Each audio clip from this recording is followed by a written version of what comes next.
Okay, we're good. We're back.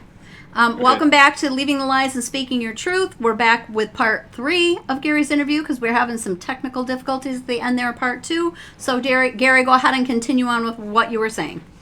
Yeah, well, because of my role as the DJ, and I don't know how many people listen to my show, 55,000, I don't know.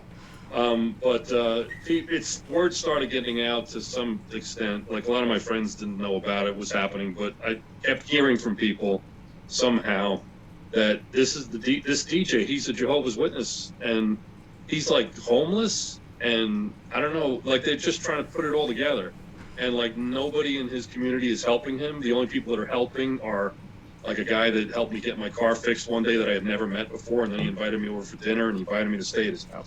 So none of the witnesses are helping me, and it's becoming known. That hurt me to the heart, like you can't believe, because that basically impugns my God. So Right. that was just so painful. I didn't know what to do. So I didn't want to be anywhere. I didn't want to go to any Kingdom Hall anywhere within a decent radius of where I lived. Right. And other stories started happening. Like I heard people thinking I was wanted for attempted murder, that I did murder somebody. I mean, it just got so outrageous because they love to tell stories. They don't care one iota about truth. They just believe whatever rumor they heard, and they go to crazy with it. So I kept hearing these different things coming back to me. So I didn't know how to solve it. Just didn't want to be part of tarnishing my God's name. And I thought the only way I could stay connected was just to go to Massachusetts or Rhode Island or whatever, So that's what I was doing, just to stay connected. So at the same time, my purpose became getting my life back together, which meant my bank accounts were gone. I lost every penny. I lost my job because of the arrest. I had nothing left, and nobody was talking to me. My kids would talk to me, but they were angry. Like my son was okay. My one daughter was in a state of disbelief. The other one was incredibly angry with me. So it was not the same, even though I wasn't disfellowshipped yet. But getting my life back together just meant getting a job. It didn't matter when I had been a financial advisor, making pretty decent money, I guess, at times. And now I was destitute, So I just took a $400 a week job, just to whatever I could do. And that gave me enough time to at least kind of, investigate things and get back to what I was doing, I was developing friendships with people from the radio station because I love these people anyway. And I didn't have any friends anymore. So I just really quickly started working and developing friendships and spending as much time as I could with those people and just, keeping my head clear and just taking one problem at a time, just the stupidest little thing. Like I had to get a cell phone charger. I had no money. How am I going to get a cell phone charger? How do you live without a cell phone in the modern age? Stupid things like that. That became my task of the day. And I can't worry about the fact that, my car payments due or, I can't worry about things that I have no control over. I can only do one thing at a time, and I can only do one thing that I can actually do something about. So I just let the other stuff go. And I'd never been at such a low point before. And then, so basically I was able to, put my life back together. And you had asked a question, Autumn, about the difference between being shunned and disfellowshipped and all this kind of stuff. What eventually happened was I eventually moved to Pennsylvania because I had to get out of New Jersey. The police were harassing me. I was getting traffic tickets left and right for no good reason. Because they were upset that they weren't able to prove my case. I guess whatever. Because she was actually good friends with the police through her job, so she knew all these guys. So they were, I don't know, whatever. They were trying to be the knights in shining armor, I guess. Right. Even though they gave up. They let me go the same night they arrested me because they gave up. There was no story, So basically, I moved to Pennsylvania and I got remarried I guess it was late 2015. I got remarried in October 2015.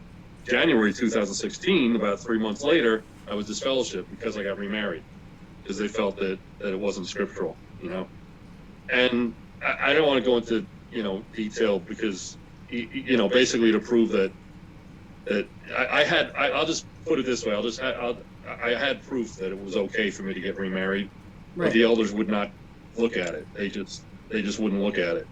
And I knew they were being incompetent. I mean, when I was an elder, I never would just refuse to look at something somebody wanted me to see, but that's what they did. So they just disfellowshipped me, just because that's what they always wanted, really, was to disfellowship me. And I just realized that at that point.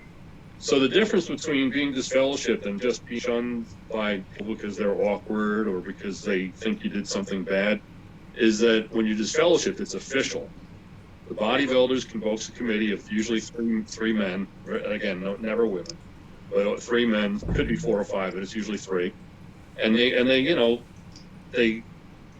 already made up their mind going in because they have to know that it's a fact that you did this sin.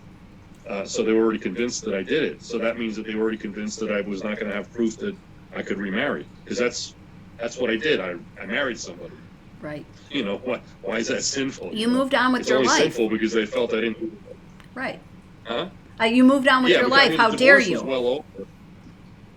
Oh, moved on with my life. Yeah. You moved on with your exactly. life after getting divorced from your first wife, and how dare you move on with your life? Yeah. Right. Wow. Right. Yeah, and it's funny. I remember in the committee meeting they were saying about how, my relationship with Jehovah and all this kind of stuff. I said, don't worry about that. I'm okay. And I said, he's been blessing me. Believe me, I've met a beautiful woman. Everything's been working out great. I was back to being a financial advisor. I tripled my income. Things were going really, really well. I think I have his blessing. And they were like, they wouldn't even admit that I said that, because how could I have Jehovah's blessing? It's impossible. I'm not going to their kingdom hall. I'm not submitting to their. So anyway, the difference between just being shunned by people in general because that's what they want to do, and the elders actually in making an announcement, they actually announce in a public meeting that Gary Alt is no longer one of Jehovah's Witnesses, which nowadays is code. They've changed it a lot over the years to avoid legal issues, but that's all they say. They don't say why. They just say he's no longer one of Jehovah's Witnesses. They don't say you have to shun him, but they all know that. Right. At other meetings they talk about stuff like that. I have a quick question, Gary. So do you get an official letter saying you've been disfellowshipped and these are the reasons why, or do they let you know officially that you've been disfellowshipped? Yeah, they let you know at the hearing. It's a one-stop. Oh, okay. So this happens. You're invited to come. Shopping, yeah. Okay. Yeah, and it's usually they like to keep it to an hour, and they dismiss you and say, okay, we'll talk about it and just wait out in the hallway and we'll call you back in. And then they call you back in and then tell you the bad news. Right. And then you have an opportunity to appeal it, which I did. So 2 weeks later, I'm in front of an appeal committee plus the original committee. So 6 guys against me. Imagine if you're a 13-year-old girl who's facing the in same trouble thing because a guy raped you. And that's what they do. They put you in front of 6 guys with suits. Anyway, I went through the appeal thing and it didn't go anywhere. It was really a kangaroo court, and I have recordings of it that you can see how incredibly unjust and illogical the whole thing was. Just like no court in the world would do things the way they did it. It just was so wrong. So from that point on, you're persona non grata, and that's you can go back if you go to the meetings with sunglasses on and sit in the back and just come in when the meeting starts and leave when it ends and don't talk to anybody. And you do that for 6 months or a year or whatever it is. Right? It's usually a year at least. And then you can. So my thing was like, how? First of all, I don't want to do that, and I told them I'm not interested anymore. I'm not coming back here. But I said, even if I wanted to come back, how am I going to do this? How do I repent? What am I sorry for? What did I do? Am I supposed to pray to Jehovah for forgiveness? For what? Like he doesn't know what really happened, and I'm gonna bowl him over? Like I'm gonna convince him that I really did commit adultery. I didn't realize it, but I'm sorry. I mean, the whole thing is ridiculous. Like there's no way to go back. I can't go back, and that's fine because I don't want to go back. So and at this point, Gary, how long then did it take you to realize or see that the Jehovah's Witnesses group or identify it as being a cult-like group, and why? What helped to open your eyes to that? Well, as I said, I was still trying to get my life back together. My second marriage ended in divorce also because it was just the wrong marriage. But I was by myself again. And I think from the time I was disfellowshipped, I had no interest. I still thought they had the truth. I really did. I still thought they had the truth. I knew they were wrong about a lot of procedures and execution of things. But I thought, as far as doctrine's concerned, who else has it, but I didn't have the emotional wherewithal or the intellectual. I just didn't even want to bother looking into anything. I thought I knew it already, and that's it, Then there was just one day, I don't know why, but there was one day in 2018 that I said, you know what, I'm going to do a little research, and I did, and my goodness, it became so obvious to me. Not that I still thought they had the truth, but one thing after the other turned out to be like, wow, this is how they made that decision. This is how they came up with this. Because I was a member of the World Headquarters staff in New York for quite a while, and I knew the governing body. I knew every one of those guys as individuals. A couple of them very well. I spent social time with them in their rooms and eating meals with them and working with them. But I at least knew every one of them to some extent, but some better than others. And I started to realize, like, wow, this is how they came to these decisions. It just didn't hit me before, because I was so, I had these rose-colored glasses on. Indoctrinated. And, yeah, and so I started doing these silly little ratio things in my head, like, well, apparently they're wrong about 10% of their teachings, but that's okay, because that's a whole lot better than the Catholics and everybody else, so they still have the truth. And then it's like 20, 30, 40%.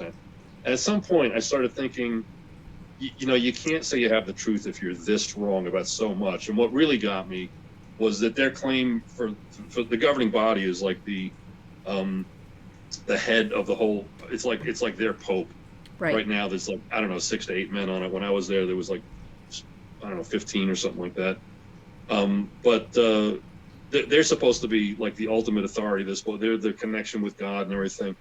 And their whole methodology of how they were appointed by that body, of course, was different men back in the day, but that body was appointed directly by Jesus as his faithful and discreet slave, was what all the other things I started to realize made that impossible. Mm-hmm. It's just not possible. So therefore, they don't have any truth. I'm not saying they're wrong about everything. I still believe that Jehovah is the anglicized version of God's name, and you could say Yahweh if you want. I'm fine with that. Right. But I still believe in the God that I came to know. He's not the God they worship, because he's not as angry and judgmental and punitive as they make him out to be. Right. But I still believe in a few things, But for the most part, it's like a lot of nonsense. So it was about a half a year after that I reconnected with an old friend who had been disfellowshipped 20 years ago, and I dutifully avoided her, just like I was supposed to.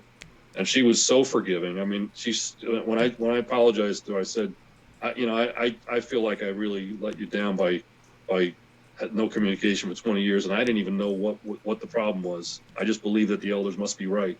And she's like, Gary, you did what you're supposed to do. I did the same thing. Don't worry about it. She was so forgiving, and I found that with a bunch of people, same thing.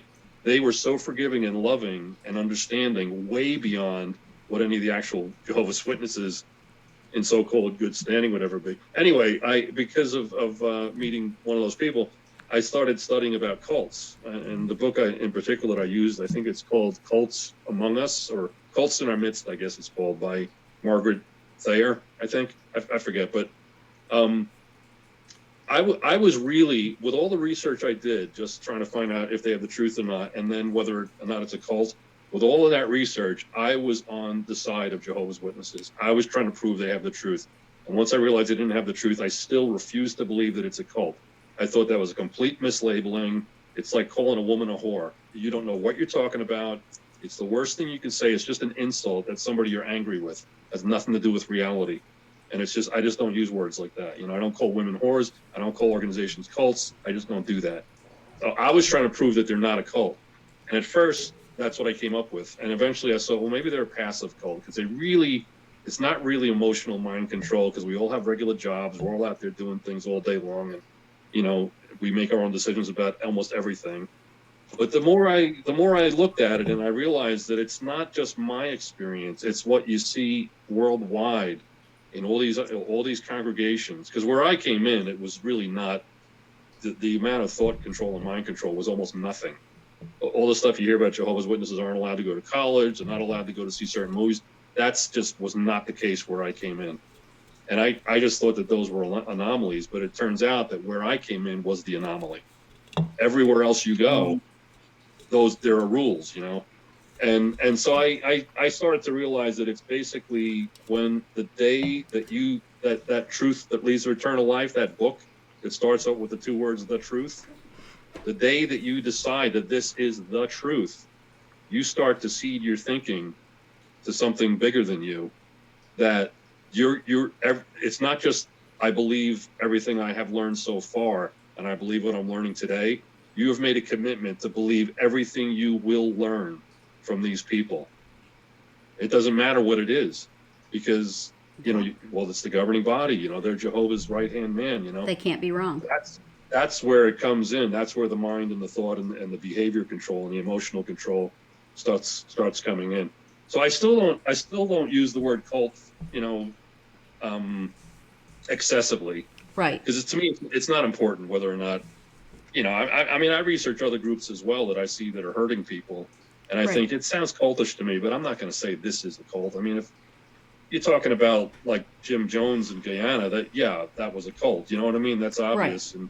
But I just don't go around saying this is the point is, if you're facing a very large feline animal that's 12 feet long with big teeth, doesn't matter whether it's a lion, a tiger, a leopard, or jaguar, doesn't matter what you call it, you have to get away.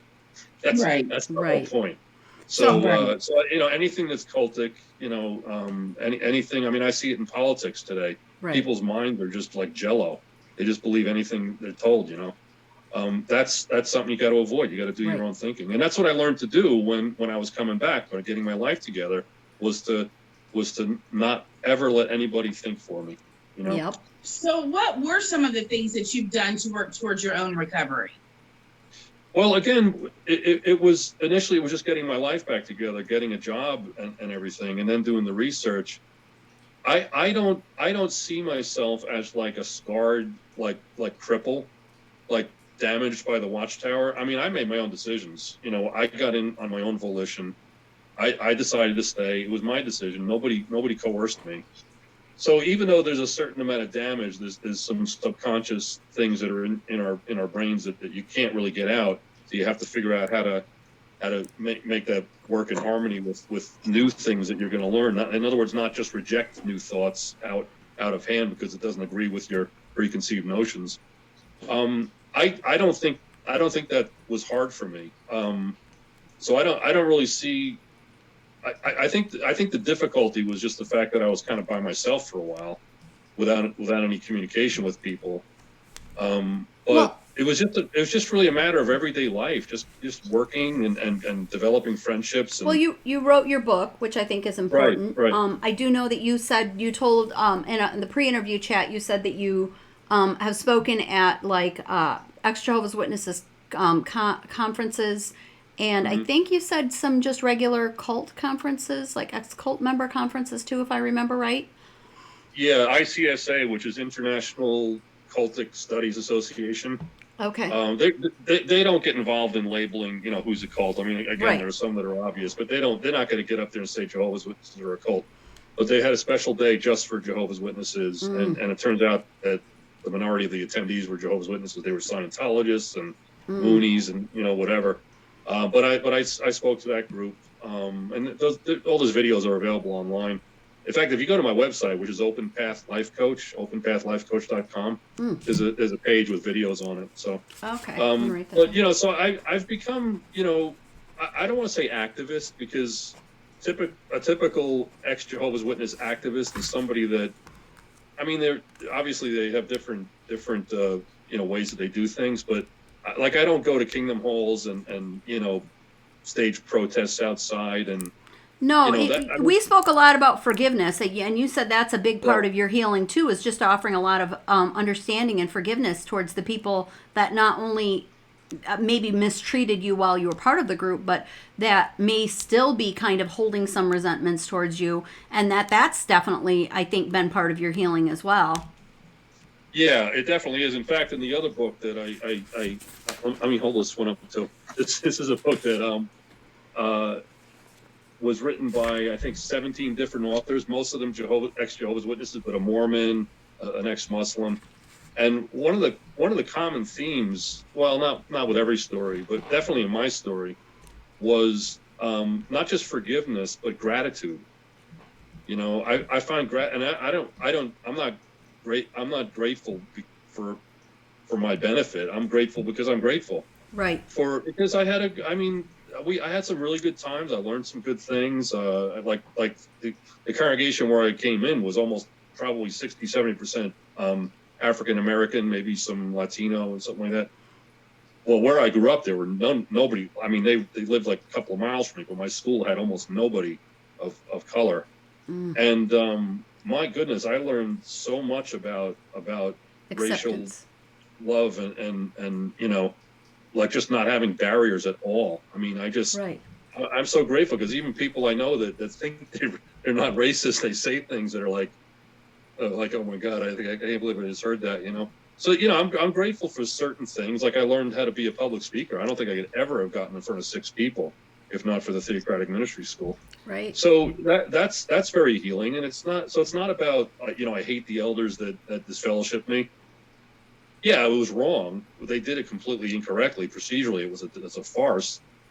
But I don't know. They did me a favor because I would still be there. I'd still be Right. miserable as can be. I'd still be there. I'll tell you honestly, I have a very hard time having anything positive in my mind about my ex-wife because what she did to my kids and my whole family, and you know, it was just really, really horrendous. And it's unconscionable. I suppose if she ever spoke to me about it, I'd have a different attitude. But you know, it's very, very hard not to be resentful. But I still just don't think about it that much, and so I don't have a resentful spirit. Apart from that one person, there's really nobody that I would say, oh, they ruined my life. You know, my life is my responsibility. And I've done what I could to get it back together. I've had a few setbacks here and there. I mean, the last year I had the worst event of my life ever, even after being arrested and all that stuff, you know. But I was able to get over it, I guess, because I learned a few things, you know. So I don't know. I don't know if that's really answers your question. I think it does. About healing, but it does, yes. I think it does. To be forgiving and in your gratitude. And yeah. I will tell you that's what's helped me in my journey. Oh, definitely. To forgive and to find certain situations will come up in my mind, and I will find the good in that situation. Even the most horrific situation that I can remember, I try to find the good, whether it be because it made me a better person, a stronger person, or whatever. I find the good because I refuse to let that dark continue to, you know, devour me. I will find the light. I will find the forgiveness. I will find the good of the situation, and I will move on from it. Right. And especially, you know, I think that I don't know about in the house of Yahweh, but because Jehovah's Witnesses do some very cruel things, like the way they treat disfellowship people, even family members, and they'll deny it, they'll spin it all the time, but that's what they do. I was one of those people. I wouldn't have done that to a family member, mind you, but I obeyed. You know, if somebody was disfellowship, I didn't ask a lot of questions of the elders, like why, what did they do? Are you sure you did it right? You just make the assumption that it was all handled properly and it was the correct decision, and therefore they're not repentant and we shouldn't associate with them. So I did it. So I had to forgive myself first. Because I did those things. Yeah. So how could I be mad at somebody that's doing to me what I used to do to other people too? Absolutely. You know, it's just that's ridiculous. A very good point. So when you forgive yourself and move on, and then you look at those people, and I just never look at them with anger. It's funny. I read these posts in these different Facebook groups about what would you say if you met one of these witnesses at one of their carts in front of the post office? Well, I would tell them, prove this to me. You know, and I'm like, would you have responded to that when you were an active witness? No, of course not. You would have thought there's an apostate, a hopeless Satan worshiper. Yep. You know, obviously we have the truth. You're more convinced than ever that you have the truth. So I just try to look at it from their eyes and realize that they're not bad people for the most part. I mean, we talk about that all the time, about how 90% of the people that go into the house of Yahweh, and I'm sure Jehovah's Witnesses, 90% are there for the right reasons, trying to do the right thing. And then you have that 10% that are there because of it gets them some kind of power trip, or they're the ones that are kind of in control and calling the shots. But the rest of the people are there for the right reasons and trying to do the right thing, or what they believe is the right thing. Right. Yeah, I believe that. Do you have any words of advice for someone that might be watching that you think might be finding themselves in an organization or suspect they may be in some type of controlling group? So in other words, they're still in? Right, yeah. And they suspect it. Well, I would say get out, but I know it's not that easy. They pretty much all do the same thing in different ways, and one of them is fear of the outside, fear of the unknown. I was just looking at this thing about what they call Buddha Field, which was a cult started in California years ago. Right. It was all about love and discovery and spirituality, and it turns out to be a nightmare, you know. And it's the same thing. At one point, the leader developed this fear of the outside and fear of people that he decided were not worthy of his association anymore. They will use that fear against you.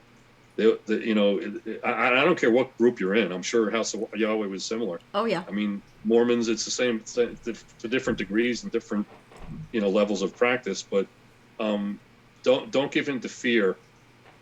If you are, and there are things to fear. Like for example, if you're afraid that you're going to lose the association of 100 people that are friends of yours, your family members, your mother and father, that is a real thing that can happen. But you know what? I hate to say it, but it's going to happen anyway. Because you can't live a lie. You can only live a lie for so long. Right. You know, the ex-witnesses call it PMO, physically in, mentally out. Where you're still physically going to the meetings, but you're not there. Yes. Well, the witnesses nowadays, they didn't do this years ago, but they'll more or less disfellowship you, not officially, but they'll treat you like you're disfellowshipped if they see that you're fading. They won't associate with you. They'll talk to you at the meetings, but they won't, you know. So it's going to happen anyway, and even your own parents, your own kids, your own aunt and uncle, brother and sister. What your worst fear, you're not going to get over it by submitting to the fear. The only way you're going to get past it is to make that step, and to get your life going again. I do a whole video on how to make friends, by the way, because a lot of people find that difficult because the only friends they were the easiest friends in the world to make. All it was is that you had the same religious beliefs. Yep. Bam. Yep. You're in. You know. Now, how do you make friends? That's a challenge, but you can do it. And so I got about a 5 or 6 minute video on that. But just make friends with quality people that understand what unconditional love is, and that really are going to support you and not be critical and this and that. And I'm just going to add, Gary, that fear that they put in you, because we had it too, that really the world is not as fearful, and people outside of the organization are not all bad. It's not like they're all evil. They aren't all, devil worshipers or evil people looking out to do you harm. There's lots of good people in this world that are not part of any of these organizations that are willing to help you, that are willing to offer you, like you said, that stranger that offered you a place to sleep, helped you get your car. And these were people that weren't part of your organization and didn't judge you either way, but they were just good people doing the right thing. Right. And I could go on and on about that. I mean, like with the witnesses, they call it a doomsday cult. That sounds kind of derogatory, but the idea that we're living in the last days and there's certain evidences of that. Right. So economic downturns, they come and go all the time. Now we had the worst downturn in my lifetime in 2008, 2009. And then it sprung back. A couple of years ago, gas prices went down to nothing. Right. I mean, crime in a lot of areas has gone almost disappeared. Well, not disappeared, but so there's a lot of things that improve in the world. There are some things that get bad, that deteriorate, that get worse, and then there are some things that get better. So what is that a sign of? And the latest thing, the witnesses, is COVID-19. It's supposed to be evidence that the end, we're in the last days of the last days, and soon it's going to be the last day of the last days. Yep. Well, guess what? Everybody's getting vaccinated. Yep. This COVID-19 is going to be dead, and we're going to be living. So, And you know so what? The all house things- Yahweh is teaching the same thing, ironically. Yeah. So all the things that you're taught to be afraid of are not even reality. I mean, Right. I dated, you know, obviously I got remarried, so I dated, and I've met a lot of women. So as we know, all worldly women are going to give you AIDS or Yep. you know, gonorrhea or something like that because Yes. they're all immoral. They're having sex with 15 guys at the same time. Well, guess what? It don't work that way. If I was trying to get these women in bed, it wouldn't have happened because it wouldn't tell me long enough. And married women are not like 99% of them having affairs with married men. It Right. just doesn't work that way. So almost everything you're told within that organization is not true. It's just not true. Yep. There's really nothing to fear. Yeah, there are bad people out here. There are murderers. Yeah, sure. But you know, they're here whether you're in the organization or not. Right. Associating with people, you have enough brains and enough wherewithal and enough common sense to pick the right people. You're not going to walk out the door and all of a sudden, you know, go to an opium den and get yourself hooked on it. It just, you Right. know, it's. I mean, have a little. It's more confidence in complicated yourself. than that. Right. You know. And be glad I for the don't even training. think I would know where to find an opium den. I don't even know if Yeah, I I don't would know. know where to find a drug dealer, to be honest with you. You have I to mean, go I back. really have to think about that. Yeah. It's not as common as they say. Yes. Yes. No. It's just not. Gary, I thank you so much for coming on with us today and sharing your story. And I appreciate the knowledge that you put out with your story. It wasn't just a story of hate and they did me wrong and they did this. No, it's a story that I actually enjoyed hearing because you're so knowledgeable in the way that you said gratitude and forgiveness and it's like you don't hold any ill will. You're like, okay, let's just move on with life.